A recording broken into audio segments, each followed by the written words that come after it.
President Trump says he and First Lady Melania Trump will attend the Pope's funeral in Rome. During an Easter egg roll at the White House Monday, the president paid his respects to the late pontiff.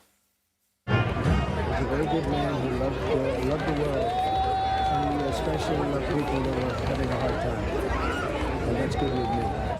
Let's bring in CBS News White House reporter Olivia Rinaldi. Olivia, how is the White House reacting to the death of Pope Francis?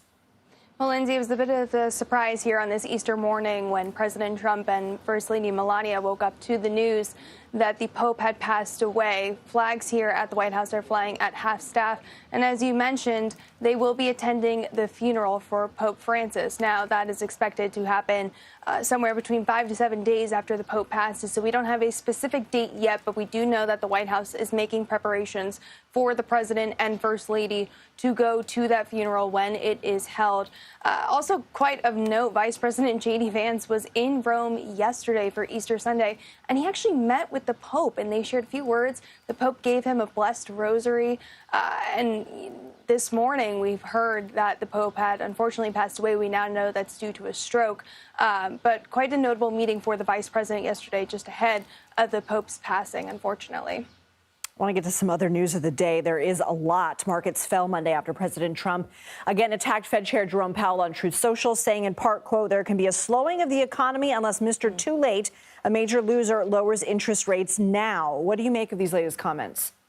Well, it's certainly an escalation against Jerome Powell. And Trump has been very vocal about the Federal Reserve Chair in the last several weeks, wanting him to cut rates to really try to boost the economy as it's starting to slow down. But Powell has a very difficult job right now, which is keeping the economy running and flowing while also making sure inflation is tamped down. The president has been pushing him to do that rate cut, and several Truth Social posts, the one today calling him Mr. Too Late, a major loser, and calling on him to lower those interest rates. And as you saw today, the markets reacted very strongly to these efforts to remove Powell. We saw the Dow drop above 900 points, quite stark. So the White House is watching this all very closely, seeing how the markets react. But of course, Trump still says he wants to see Jerome Powell out of that role.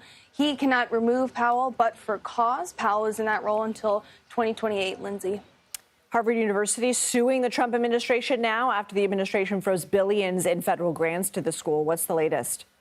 Yeah, we just learned about this lawsuit filed in a federal court in Massachusetts. Harvard University, the nation's oldest university, now suing the Trump administration in a dramatic escalation of the fight between the two. This comes after last week the Trump administration halted about $2 billion in federal funding to Harvard. And there were some reports that they're looking to halt another $1 billion to Harvard. Harvard is now saying that they're being retaliated against. They said the White House is trying to punish Harvard for protecting their constitutional rights. They are trying to block the Trump administration from withholding that funding. And in part of their letter, they wrote that the research that is now in jeopardy because these federal funds are frozen, would jeopardize efforts to improve the prospects of children who survive cancer, to ease the pain of soldiers wounded on the battlefield, and reduce the risk of Alzheimer's and Parkinson's disease that they are working on a cure for. So, Lindsay, they are fighting back, and they are saying that this is jeopardizing all of those efforts in that federal funding that the White House has put a freeze on. We have yet to hear a response from this White House specifically on this lawsuit.